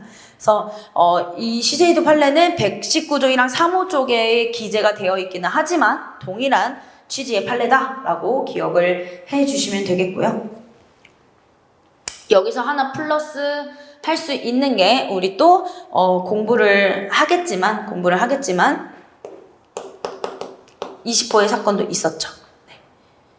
마스미 판례 있었습니다. 마스미 판례에서 바로바로 안 떠올라도 괜찮아요. 바로바로 떠오르면 이제 사실은 공부를 중국 강의 들을 필요가 없는 거기 때문에 괜찮습니다. 34조랑 20호의 마스미 판례에서는 어땠어요? 뭐가 문제였냐면 이제 중국 강의니까 쭉 연결해서 한번 설명을 해드리는 거예요. 뭐가 문제였냐면 자 34조랑 20호에 해당하기 위해서는 어때야 돼요? 그 계약 등의 거래 그 상대방이 국내에서 상표를 사용하거나 사용할 예정이었어야 돼요. 그쵸? 그것을 알면서 출원했을 때 20호에 해당하게 되는 거죠. 자, 근데 그 사건은 뭐였어요? 국내에서 직접 사용을 하거나 사용 예정이지 않지 않냐가 문제가 됐었어요. 왜? 해외에서만 계속 상품을 유통하고 사용하고 있었기 때문입니다. 자, 그때에 우리 판례에서 이런 행위들이 있었고요. 그쵸? 그래서 이런 행위들이 있었고, 이런 행위가 있는 경우에는 어떻다? 그 거래 상대방이 국내에서 사용할 예정이었다. 국내에서 사용한 것으로 볼 수 있다라고 인정됐던 사건이었죠.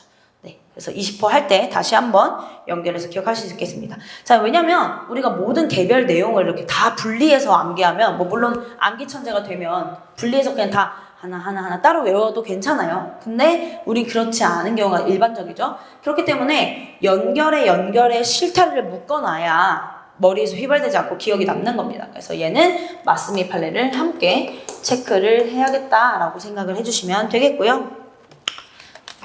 잠깐 이야기 나온 김에 내용을 펼쳐서 같이 보면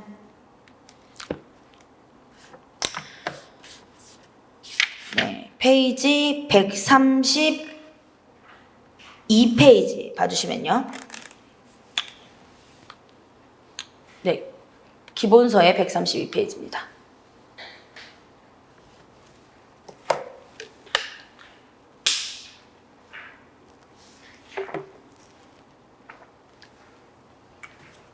이 책이 디자인은 너무 이쁜데 단점이 그 목차 들어간 데에는 페이지가 안 떠 있어서 찾기가 조금 불편한 것 같습니다. 자, 132페이지에 양가로 2번에 반가로 2번 선사용 상표에 관한 권리자가 국내에 직접 사용하지 않고 제3자를 통해 유통한 경우 얘 조금 더 복습한 차원에서 조문 먼저 볼게요. 20호 앞페이지에 34조이랑 20호 동업, 고용 등 계약관계나 업무상 거래관계 또는 그 밖의 관계를 통하여 타인이 사용하거나 사용을 준비 중인 상표임을 알면서 동일유사 상표를 동일유사 상품에 출원한 경우에는 신의 측에 반하기 때문에 우리 부등록 사유로 두고 있습니다. 자, 이때 타인이 사용하거나 사용을 준비 중인 상표여야 돼요. 아무리 계약관계가 있었고 그 계약 우리나라에서 문제가 됐던 상표에 독일 유사 상표를 독일 유사 상품에 출원하더라도 타인이 전혀 사용할 의사가 없어요. 국내에서 전혀 사용할 예정이 없습니다. 그러면 사실 신식이 반한 건 아니기 때문에 부등록 사유에 해당하지 않습니다. 자, 이때 여기서 타인이 사용하거나 사용을 준비 중인 상표다라는 것이 중요한 포인트가 됐던 사건이 맞습이 판례고요. 이때 사용을 준비하고 사용하고 있다라는 것의 지역적 범위는 국내입니다. 그쵸? 국내에서 사용을 하거나 사용을 준비 중이어야 합니다. 자, 근데 이 사건 뭐였냐면요. 방가로 2번. 선사용 상표에 관한 권리자가 즉 그 타인이 국내에서 직접 사용하진 않았다라는 거예요. 근데 제3자를 통해서는 국내로 유통이 되고 있었다라는 거죠. 마치 이 맨하탄 표시 판례로 똑같이요. 그 선사용 상표 사용자 즉 타인이 상표를 표시를 했고요. 해외에서 그대로 수입이 되고 있었어요. 그쵸? 그대로 수입이 되고 있었고요. 그리고 그 상태로 국내에서 유통이 되고 있었습니다. 자, 그럴 때는 어떻다? 국내에서 직접 또는 대리인 통해서 사용한 바가 없더라도 미칠 주신 부분 국내에서 유통될 것을 전제로 상품을 수출했고요. 그 상품을 선사용 상표로 표시한 그대로 국내에서 정상적인 거래에서 양도 또는 전시 등에 대한 방법으로 유통되게 했다면 어떻다? 이를 수입하여 유통시킨 제3자와의 관계에서는 34조이랑 20조의 타인이 사용한 상표에 해당한다라는 겁니다. 자, 이 사건은 이 제3자가 즉 여기서 말하는 그 제3자 있죠. 상품을 이렇게 수입해서 유통한 그 제3자가 상표를 출원한 거예요. 그래서 문제가 됐던 사건입니다. 네. 여기서 이 제3자가 이제 이거는 그냥 뭐 에피소드인데 이 제3자가 저의 그 지금 자취하고 있는 전세 집의 집주인이십니다. 네, 신기하지 않나요? 여기가 이제 주식회사 질경이라고 되게 큰 회사를 아마 이름을 들어보셨을 텐데 여성용품들 이제 판매하는 회사인데요. 네. 이 상표 맞음이라는 표장을 출원했고, 네, 34조이랑 20호에 문제가 있어서 이제 등록이 좀 문제가 됐던 사건이었습니다. 네, 만약에 저한테 미리 요청을 했다면 저는 이런 문제가 있을 수 있다라는 거를 이제 말씀드리면서 상표 출원을 이제 이렇게 좀 막았을 텐데, 네, 그렇지 못하고 이렇게 출원됐다가 대법원까지 갔어요. 대법원. 그러면 사실 비용이 얼마나 많이 들었겠어요. 그쵸? 네. 변호사 비용도 어마어마한데. 네. 자, 그래서 그런 사건이 있었습니다. 그래서 되게 신기했어요. 이 판결문 보는데 저희 집주인분의 이름이 이제 계속 등장하거든요. 왜냐면 대표이기 때문에 그 대표로부터 어떤 메일이 왔고 막 이런 게 증거 자료로 이제 제출이 되는데 그래서 재밌었습니다. 자, 그래서 여기까지 한번 설명을 연결해서 드려봤고요. 우리 광고 행위로 넘어가 보도록 하겠습니다. 자, 광고 행위는요, 판례가 많아요. 그 이유가 뭐예요? 보통의 상표 사용에서 가장 흔하게 또 짚힐 수 있는 게 광고 행위가 굉장히 많고요. 그리고 두 번째로는 판례가 나왔다라는 건 좀 문제가 된다라는 거잖아요. 근데 상표를 표시했다. 표시된 상품을 유통했다라는 거는 문제가 될 가능성이 낮죠. 그냥 표시했지, 유통했지로 끝나요. 근데 광고 행위는 광고했다고 볼 수 있나? 물음표가 생기는 요소들이 많기 때문에 판례들이 많이 있다라고 봐주시면 되겠습니다. 자, 광고 행위 봐주시면요. 상품에 관한 광고, 정가표, 거래 서류, 그 밖의 수단에 상표를 표시하고 전시하거나 널리 알리는 행위를 말합니다. 자, 여기서 끝나면 된다, 안 된다? 안 된다. 상표를 그 밖의 수단에 상표를 표시한 행위, 상표의 사용이다? 아닙니다. 이거 되게 중요한 부분이에요. 자, 왜냐면 여러분들이 이것도 하나 이제 중국 강의이기 때문에 좀 문제 풀이의 스킬에서 좀 접근을 해보자면 여기에 꽂혀요. 아, 상표를 표시했으니까 이거는 상표의 사용이 맞지, 광고 행위로서 상표의 사용이 맞지 라고 하면서 좀 꽂히게 되는 거거든요. 왜? 감옥의 이 표시랑 이 다목의 내용이 이렇게 섞이면서 오라고 생각하게 되는 거예요, 순간. 자, 그런데 중요한 부분이 이겁니다. 자, 상표법에서 말하는 이 감옥에서의 상표 표시 행위는요, 우리 상표는 항상 상품과 세트죠. 그렇기 때문에 X라는 상품에 대해서 A라는 표장을 표시했어요. 자, 얘는 표시 행위가 맞습니다. 사용 행위가 맞아요. 그쵸? 그 상품에 상표를 표시합니다. 그쵸? 즉, 물이라는 상품에 스파클이라는 표장을 표시했을 때 사용이 인정되는 거예요. 그게 표시행위로서 인정이 되는 거고, 물이라는 상품에 스파크를 표시한 거를 판매했을 때 유통행위가 인정이 됩니다. 즉 표시 유통행위는요, 그 상품에 대해서 상표가 표시돼요. 자, 그런데 광고행위는 뭐다? 이 상품에 표시가 된 건가요? 아니에요. 그쵸? 상품에 표시된 거는 그냥 표시행위로 끝인데, 얘는 상품에 표시된 게 아니니까 어떻게 된다? 전시하거나 널리 알려서 광고로서의 역할을 해야 된다는 거예요. 자, 그래서 보면 상품에 관한 광고, 정가표, 거래 서류, 그 밖의 수단입니다. 상품에 표시된 게 아니에요. 이게 되게 중요한 부분입니다. 자, 그러니까 어때요? 그러니까 그 상표가 표시되는 대상, 이 광고에는 특정이 된다, 안 된다? 안 된다. 그쵸? 상표를 표시하는 대상이 특정되지 않습니다. 자, 그러니까 어디서 얘가 되게 중요한 역할을 하게 돼요? 상표가 표시되는 대상이라는 게 존재하려면 유형의 상품이어야 하잖아요. 그렇기 때문에 무형인 서비스에서는 광고행위가 더더욱이 도드라질 수밖에 없는 거죠. 이해되셨죠? 왜? 무형의 서비스의 상표를 표시할 수 있어요? 없죠. 무형인데 어떻게 표시해? 표시한 걸 유통할 수도 없죠.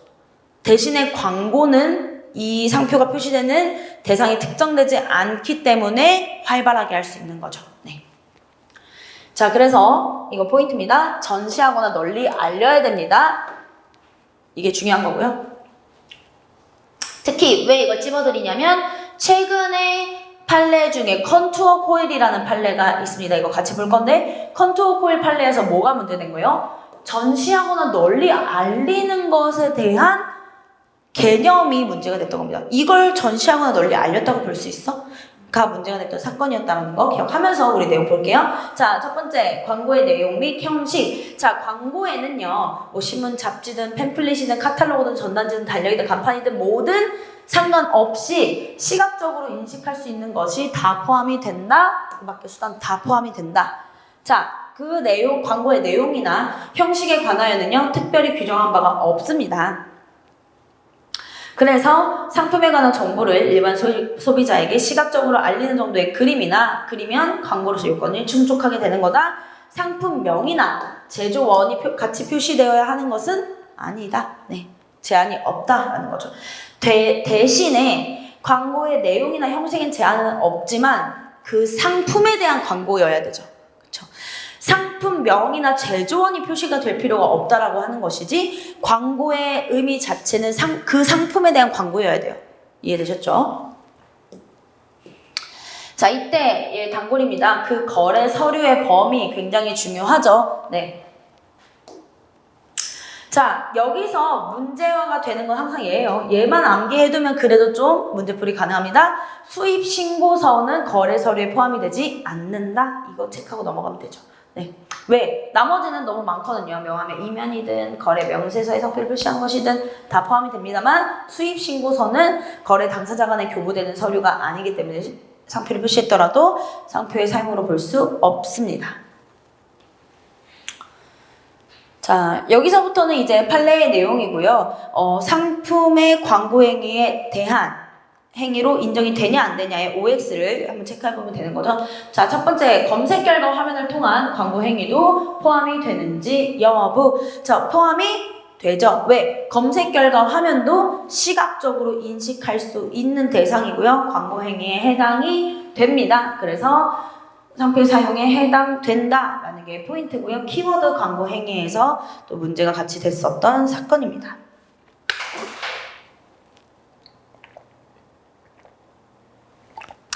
자, 근데 여기서 이제 이 VSP 판례에서 이제 꼬아서 낼 수 있는 방법이 있어요.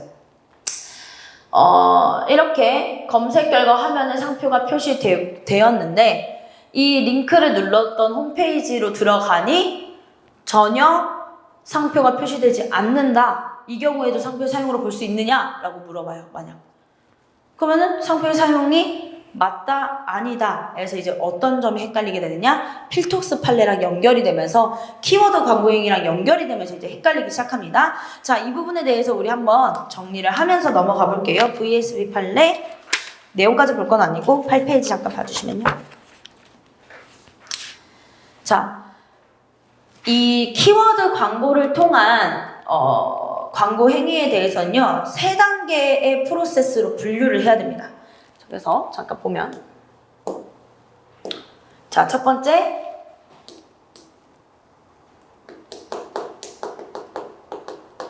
우리 네이버 검색창 같은 이런 포털 사이트에 검색해서 키워드를 입력했어요. 그래서 뭐 윌비스라고 입력했다라고 해봅시다. 그러면 검색 결과 화면이 나와요. 그래서 여기에 뭐 윌비스라고 너가 검색을 했다라는 게 나오고 여기에 이제 어때요? 홈페이지가 뜨죠. 링크가 뜹니다. 그리고 여기에 막 내용이 떠요. 그쵸? 자, 이 내용이 뜨는 이 검색 화면, 페이지가 뜨고요. 이게 이제 2단계. 그리고 이 링크를 클릭해서 어때요? 사이트로 연결이 돼요.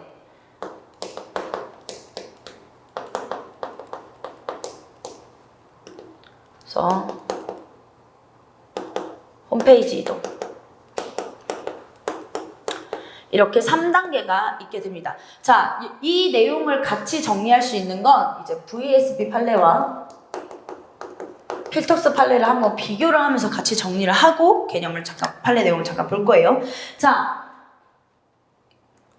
키워드 광고 행위라는 것은 뭐냐면요. 이제 키워드를 구매를 해서 그 광고하고자 하는 사람이 키워드를 구매를 해요. 포털 사이트로부터 그 키워드를 구매하고 이 키워드를 만약에 사용자들이 입력하면 이 스폰서 링크가 뜨게 해주세요 라는 것으로 광고를 하는 행위를 키워드 광고 행위라고 하고 있습니다.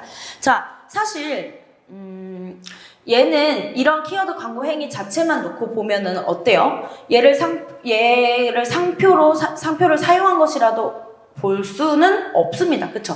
키워드 광고 행위는 단순히 이 키워드를 입력했을 때 홈페이지의 이동을 스폰서 링크 등을 통해서 이 홈페이지 이동을 유도하는 것이기 때문에 키워드 광고 행위 자체가 이 키워드 광고 행위로서 키워드를 사용한 게 상표로 쓴 거냐, 상표를 사용한 거냐라고 보기는 애매한 부분들이 있어요. 자, 그렇지만 이 키워드를 구매했고 그 키워드를 통해서 사용자들이 입력을 하고 그 입력된 결과 홈페이지 이동했을 때 그 상품에 대해서 광고가 이뤄지고 있다면 이 키워드를 이렇게 구입해서 광고하는 그 광고 행위도 상표 사용의 광고 행위로 볼 수 있다라는 게 우리 판례의 태도인 거죠. 자, 그런 전제 조건에서 한번 같이 볼게요. 자, 키워드를 얘는 이제 권범심 사건이었고요. 얘는 불사치였어요. 네. 자, 일단 VSP 판례부터 정리해 봅시다. 자, 제3자, 즉 확인 대상 표장의 사용 태양이 지금 이렇게 이루어지고 있는 건데요. 확인 대상 표장의 사용 태양이 VSP를 입력하면 VSP를 뭐 예를 들어서 VSP NTC, 네. NCT네요. NCT를 이제 입력을 하면요. 이렇게 검색 결과 화면이 떠요. 자, 근데 여기서 포인트. 여기에 관련된 지정 상품들이 나열됐다라는 거죠. 지정 상품들이 나열되고 VSP, 뭐 NCT라고 표장도 같이 떴어요. 자, 이 검색 결과 화면은요. 상표가 표시되어 있죠.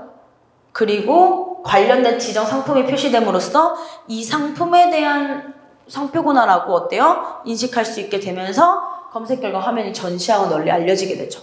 그래서 여기서 어떻다? 상표의 사용이 된 거다. 그쵸? 그래서 그 다음에 어떤 점을 주장했냐면요. 상대방이 근데 여기 홈페이지를 통해서 이렇게 입력하면 연결된 사이트에는 전혀 이 VSP NCT라는 표장이 전혀 등장을 하지 않고요. 네. 그리고 이제 관련이 없는 다른 상표들이 표시되고 있습니다. 자, 그러니까 이제 이 확인대상 표장을 사용한 사람은 뭘 주장하는 거예요? 연결된 사이트에서 이렇게 전혀 등장을 안 한다. 그렇기 때문에 얘는 상표를 사용한 것으로 볼 수 없다라는 주장을 했고요. 우리 법원이 어떻게 판단한 거죠? 이미 이 검색 결과 화면 자체가 상표의 사용이 끝난 거다. 그렇기 때문에 이후에 후속해서 들어가는 홈페이지에서 전혀 다른 표장들이 등장을 한다고 하더라도 어떻다? 상표의 사용 행위는 이미 있었다. 이게 이제 VSP 판례에서의 중요 포인트입니다. 자, 그래서 이 판례가 문제가 될 때는 어떻다? 2조 2항의 2호의 내용이 없었습니다. 근데 이제는 들어왔죠. 명확하죠. 어때요? 전자적 방법을 통해서 어때요? 화면에 상표를 표시한 행위로 그냥 이제 인정이 되는 거죠. 근데 이때는 이제 없었어서 2조이랑 11호의 광고 행위에 이런 검색 결과 화면을 통한 광고도 포함이 되냐 안 되냐가 이제 문제가 됐던 거고. 좀 정리가 되시나요? 자, 필톡스 판례는 뭐냐면요. 그래서 여러분들 이걸 강조하는 거예요. 이미 여기서 사용이 끝났기 때문에 얘는 문제되지 않는다. 그래서 여러분들의 시험 기출 문제에서 혹시나 여러분들을 꼬기 위해서 검색 결과 화면 통해서 들어간 이 홈페이지에서는 얘가 안 뜬다는 걸 강조할 수 있죠. 그럼 이제 어떻게 돼요? 갑자기 필톡스 판례랑 섞이면서 이거 상표 사용이 아니다라는 결론 내리게 돼요. 그게 아니라는 겁니다. 자, 그럼 필톡스는 뭐가 다르냐? 필톡스 판례 같은 경우는 필톡스라는 키워드를 입력을 해요.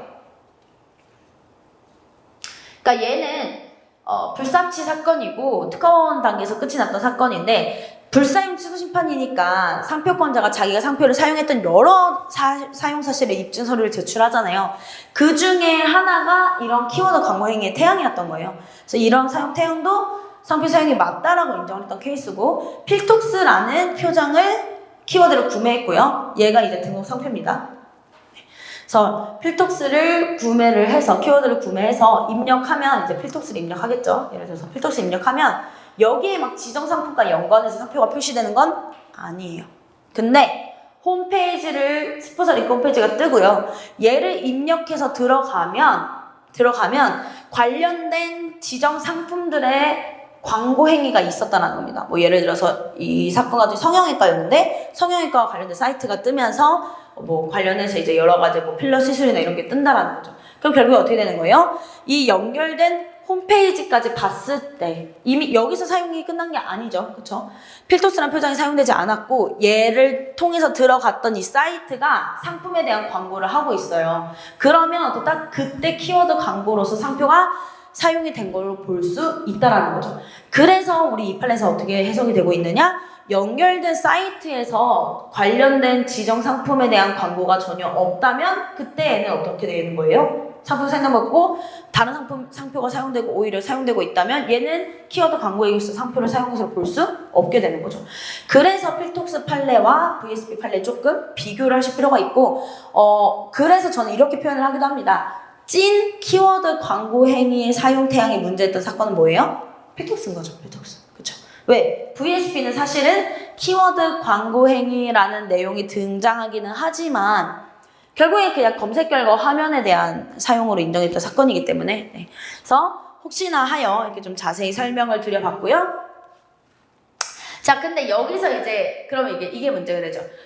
VSP 판례에서 이 비교 대상 표장이 VSP였거든요. 얘 그대로 포함됐고 뭐 사용이 인정됐으니까 권리 범위에 속한다라고 판단됐겠다 라고 결론 내리시면 안 됩니다. 자, 얘의 실질적 결론은 어떻게 나왔느냐? VSP라는 이 표장이 어떻게 보면은 관련 지정 상품의 기술적 표장으로서 요구가 되지 못했어요. 그래서 상표 비유사로 권리 범위에 속하지 않는다라고 판단이 됐던 사건입니다. 네, 그래서 결론까지 헷갈리지 않도록 기억을 해 주시고요. 네, 그래서 판례 자료 10페이지 봐주시면요.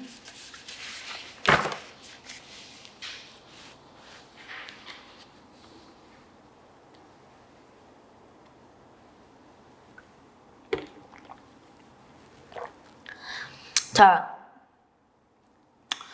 두 번째 문단 가주시면요. 밑줄 좀 보겠습니다. 인터넷 키워드 검색 결과 화면의 내용과 피고 회사의 홈페이지로 연결되는 전체적인 화면 구조 등을 보면 광고한 것으로 보기에 충분하다 할 것이다. 이미 광고가 거기서 끝났다라는 거죠. 검색 결과, 인터넷 키워드 검색 결과 화면에서 표장을 표시할 광고한 행위는 광고 행위에 포함이 된다. 이제는 2조 2항 2호에 들어가겠죠. 자, 원심 판결 이유에 의하면 원심에서는 이제 어떻게 봤냐면요. 검색 결과 화면에서 다시 이 사건 표장이나 홈페이지 주소를 클릭하면 이동하게 되는 홈페이지에는 다른 상표가 사용된 제품만 표시되어 있어서 이 표장이 붙은 상품이 표시되어 있는 것이 없다라고 주장했다라는 거죠. 근데 이건 어떻다? 이미 검색 결과 화면에서 사용이 된 이후의 사정일 뿐이기 때문에 이 같은 사정을 들어서 상표로 사용되지 않았다고 볼 수는 없다라는 겁니다. 네. 그래서 명확히 판례에서도 구별은 하고 있는 거죠. 네, 그래서 여기까지 살펴봤고요. 필톡스 판례 12페이지 잠깐 봐주시면요.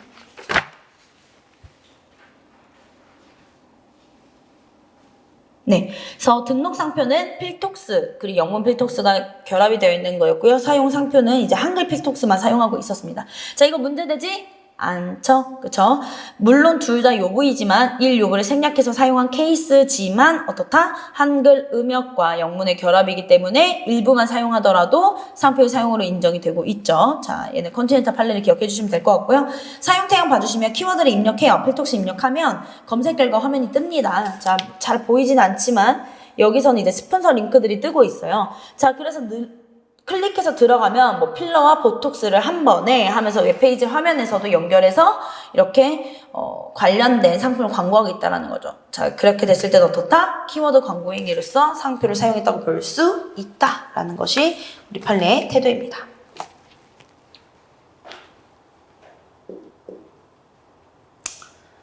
네, 그래서 여기까지 광고 행위에서 중요했던 VSP 판례 한번 봤고요. 자, 다음. 상품과 무관한 광고 등의 상표가 표시된 경우 상품과 무관하대요. 이거 광고 행위로 볼 수 있다 없다? 없다. 자, 그래서 여기서 중요한 거 광고 행위는 광고의 내용이나 형식에 제한은 없지만 적어도 상품에 대한 광고여야 된다라는 겁니다. 다음, 상품에 관한 거래 서류에 상표를 표시하고 거래 상대방에게 교부한 경우. 자, 이 부분 굉장히 중요한 부분입니다. 그쵸? 그래서 얘는 이제 같이 한번 보고 넘어가면요. 자, 사실 이 판례에서의 포인트는요. 이것만 보면 별로 공감이 안 와요. 이게 왜 중요하지? 이게 왜 대법원까지 갔지? 라는 생각이 듭니다. 왜? 너무 당연하잖아요. 상품에 관한 거래 서류에 표시하고 교부했어요? 이거 그냥 광고행위 맞잖아. 그쵸? 광고행위의 정의 그 자체이기 때문에 광고행위 맞는데? 라고 생각하게 됩니다. 자, 근데 여기서 이제 문제가 됐던 포인트는 뭐라고 했어요? 전시하거나 널리 알렸다고 볼 수 있느냐. 단순히 거래 상대방에게 교부한 게 전시하거나 널리 알린 행위로 반포 행위로서 볼 수 있느냐가 문제가 됐던 사건입니다. 자, 같이 볼게요. 상품의 판매업자가 지정 상품과의 구체적인 관계에서 자타 상품 식별을 위하여 상품에 관한 거래 서류에 상표를 표시하고 상품 거래 과정에서 일반 공중에 속하는 거래 상대방에게 교부했다면 그러한 행위를 통해 그 거래 서류를 일반 공중이 인식할 수 있는 상태에 두었다고 볼 수 있기 때문에 자, 특별한 사정이 없는 한 상품에 관한 거래서를 상표를 표시하고 널리 알리는 행위로서 인정이 된다라고 봤던 사건입니다. 자, 얘는 사실 1차 시험에서의 지문만 좀 고려를 하면요. 별로 그러니까 어렵지 않을 것 같아요. 그쵸? 너무 뭐 당연하지라고 생각할 수가 있는데 우리 또 실질적으로 얘가 왜 이렇게 대법원까지 올라가게 됐는지 16페이지 잠깐 봐주시면요.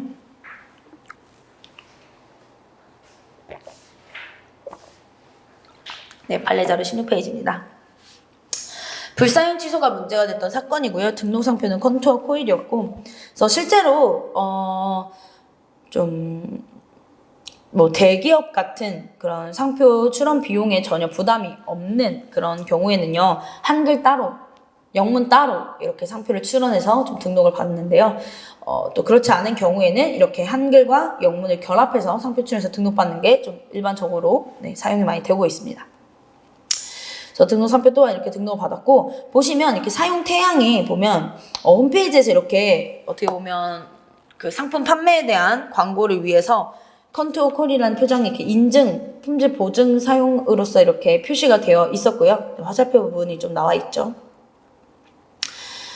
네, 여기서 이제 문제가 됐던 거는요. 결국엔 이런 상품의 얘는 지금 이 매트리스의 품질 보증을 위해서 이렇게 컨투어 콜이라는 표정이 계속 사용되고 있잖아요. 그래서 매트리스를 이제 판매를 하고 이 판매에 보증서, 인증서 같은 형식으로 컨투어 코일이라는 표정이 표시된 서류가 이제 교부가 된 거예요. 거래를 한 사람에게. 자, 근데 이 인증 서류 같은 경우에는 이제 그 딱 거래 상대방에게만 이렇게 좀 상품을 구매한 사람한테만 이렇게 어떻게 보면 제공이 되잖아요. 그렇기 때문에 이걸 보고 이걸 전시하거나 널리 알렸다고 볼 수 있느냐가 이제 문제가 됐던 포인트입니다. 왜? 어차피 이 상품을 구매한 사람한테 품질 보증서 형식으로 이렇게 제공이 되다 보니까. 자, 근데 우리 법원에서 이런 거래 서류에 표시한 거를 거래 상대방에게만 교부했다고 하더라도 전시하거나 널리 알린 행위로 인정이 될 수 있다라고 본 포인트가 뭐였냐면요. 물론 이 상품 자체에 대한 구매한 거래 상대방에게만 교부가 된 것이긴 하지만 얘가 결국에는 이 품질 보증 인증서가 계속해서 어떻게 보면 이 상품에 대한 가치로서 영향을 줄 수밖에 없고, 예시로 나왔던 게 이런 거였어요. 예를 들면 이걸 중고거래 같은 걸 해요. 그러면 거래 상대방뿐만 아니라 어떻게 돼요? 중고거래를 하면서 이 매트리스 이거 보증서 있다, 인증서 있다 하면서 인증서가 같이 공유가 되죠. 자, 그런 식으로 실제 이 어떻게 보면 품질 보증서, 뭐 인증서에 해당하는 이런 거래 서류가 거래 상대방에게만 교부가 됐지만 거기서 끝이 나는 게 아니다라는 거죠. 그 이후로 뭐 중고 거래든 어떤 이 상품 판매 등의 과정에서 계속해서 다른 사람들에게도 계속 전시가 되거나 알려지게 될 거라는 겁니다. 그렇기 때문에 전시하거나 널리 알리는 행위로서 인정이 됐다라고 보는 사건이었습니다. 그래서 사실 얘를 표면적으로 판례만 보면 어렵지 않아요. 그리고 뭐 당연한 말을 했지? 거래 명세서, 거래 서류, 거래 상대방에게 교부했으면 당연히 권고 행위지 라고 볼 수 있지만 이 실제의 판례에서 문제가 됐던 포인트는 이런 거였죠. 이제 결국에는 거래 상대방에게만 교부를 했는데도 불구하고 얘를 전시하거나 널리 알리는 행위로 볼 수 있느냐가 문제가 됐던 거고, 우리 판례는 거래 상대방은 누구다? 거래 상대방은 결국에는 일반 공중이다. 그러니까 거래 상대방이 특별한 이 제품과 관련해서 뭔가 그 내부에 뭐 속해 있는 인원이 아니라 그냥 일반 공중 대다수 중에 한 명이 거래 상대방일 뿐인 거고, 그죠? 즉 일반 공중에 해당하는 거래 상대방에게 교부를 한 것이다. 그리고 이 거래 서류를 넘겨줌으로써 어떻게 된 거예요? 받은 사람은 거래 상대방 한 명이지만 얘가 이리저리 퍼질 수 있게 되기 때문에 거래 서류를 일반 공중이 인식할 수 있는 상태에 두었다라는 겁니다. 실제 그 거래 서류를 본 사람이 몇 명이든 이 이 홈페이지를 본 사람이 몇 명이든지 간에 일반 공중이 인식할 수 있는 상태로 뿌려져 있다라는 거죠. 그렇기 때문에 상표의 사용에 해당 광고 행위로서 인정이 된다라고 보았던 사안입니다. 굉장히 중요한 사안이고요. 네. 판례 선고 날짜 2023년 5월 18일입니다. 최신 판례로서 매우 중요한 부분입니다. 네. 그럼 이 문제를 진짜 어렵게 꼬우면 이제 어떻게 꼬우냐면요. 이게 대법원까지 올라갈 수밖에 없었던 사유를 꼬집어요. 예를 들면 이렇게 바꿔서 되는 겁니다. 거래 상대방에게만 교부한 것은 전시하거나 널리 알리는 반포행위에 해당하지 않기 때문에 광고행위로서 볼 수 없다라고 만약 문제가 나와요. 얘 지문만 보면 어렵지 않은데? 라는 생각이 드는데 갑자기 그렇게 지문이 다가오면 어때요? 너무 맞는 말 같아요. 그쵸? 그러니까 얘가 대법원까지 싸우고 올라온 거잖아요. 앞서서 판단한 판사님들이 잘못 판단한 게 아닌 거잖아요. 자, 그렇기 때문에 그럴싸하네, 맞지? 거래 상대방에게만 줬으면 이건 그냥 1대1로 준 거니까 사실은 전시하거나 널리 알리는 행위는 아니지 하고 틀릴 수가 있다라는 거예요. 그쵸? 그렇기 때문에 주의해야 된다는 겁니다. 어떻다? 거래 상대방이 교부를 했다고 해서 그게 끝난 게 아니라 얘는 이 서류가 일반 공중에게 인식될 수 있는 상태로 뿌려진 상태가 된 거다. 실제로 이걸 본 사람이 누군지 보다도 그 상태에 열람할 수 있는 상태에 있고 이게 더 퍼져나갈 수 있다? 전시하거나 널리 알리는 행위에 해당한다? 광고 행위에 해당한다. 명확히 기억을 해주시길 바랍니다. 네, 그래서 광고 행위까지 살펴봤고요. 2조 2항. 네, 그래서 얘 굉장히 중요한 판례라고 말씀드렸습니다. 최신 판례이기 때문에 꼭 이 문제가 됐던 포인트까지 기억을 해주셔야 방금 제가 말씀드린 그런 변형 지문에도 대비가 될 수 있겠죠. 자, 2조 2항에서도 형식적 상표의 사용에 대해서 규정하고 있습니다. 자, 비전형 상표, 특히나 소리 또는 냄새 상표는 어때요? 표장의 형상, 입체 상표 어때요? 상품의 상표를 표시할 수 있어요? 없죠. 자, 그렇기 때문에 표시 행위의 해석이 필요하다라는 겁니다. 그게 2조 2항의 1호에 나타나 있습니다. 어떻게? 여기서 2조 1항 11호의 감옥에서 말하는 표시 행위는 해당 비전형 상표에서 이렇게 적용이 됩니다. 표장의 형상 자체로서 상표를 표시한 것도 표시행위다. 소리 또는 냄새로 상표를 표시한 행위도 표시행위에 해당이 된다라는 겁니다. 예를 들면 뚱빵 그 입체 상표 있죠. 빙그레 바나나 우유의 그 입체 상표를 표시한다라고 하면 어떻게 돼요? 우유가게다가 갑자기 우유가게 얘를 이렇게 그 도형으로 표시해야 돼요. 그럼 얘는 그냥 일반 도형 상표가 돼버리는 거죠. 얘는 입체 상표가 아닙니다. 그렇기 때문에 사용으로 보기 어려워져요. 그래서 어떻게 해야 된다? 그 입체적 형상으로서 사용한 것도 표시행위의 하나라고 보겠다. 소리 냄새도 마찬가지입니다. 그래서 구조 내용 봐주시면 입체 상표의 경우 상품 등을 입체 상표의 표장의 형상으로 하는 행위, 소리 냄새 상표의 경우에는 상품 또는 포장 등에서 해당 소리 또는 냄새가 나거나 상표에 관한 광고 등에서 소리를 사용하는 행위도 본 규정에 포함이 됩니다. 다음 온라인상에서의 상표 사용 행위. 자, 얘는 뭐예요? 상표를 이제 표시하는 게 물리적 표시뿐만 아니라 전기통신회선을 통하여 제공되는 전자적 방법으로 표시하는 것도 포함이 된다라는 겁니다. 전기통신회선은 인터넷, 모바일 등 유선, 무선 모두 포함이 되고 있고요. 특히나 대표적으로 뭐다? 인터넷, 화면 등에 표시하는 것을 표시행위로서 보겠다라는 겁니다. 자, 그래서 여기까지 우리 형식적 상표의 사용으로서 표시, 유통, 광고 행위에 대해서 쭉 살펴봤고요. 10분 쉬었다가 이제 실질적 상표의 사용 행위 보도록 하겠습니다.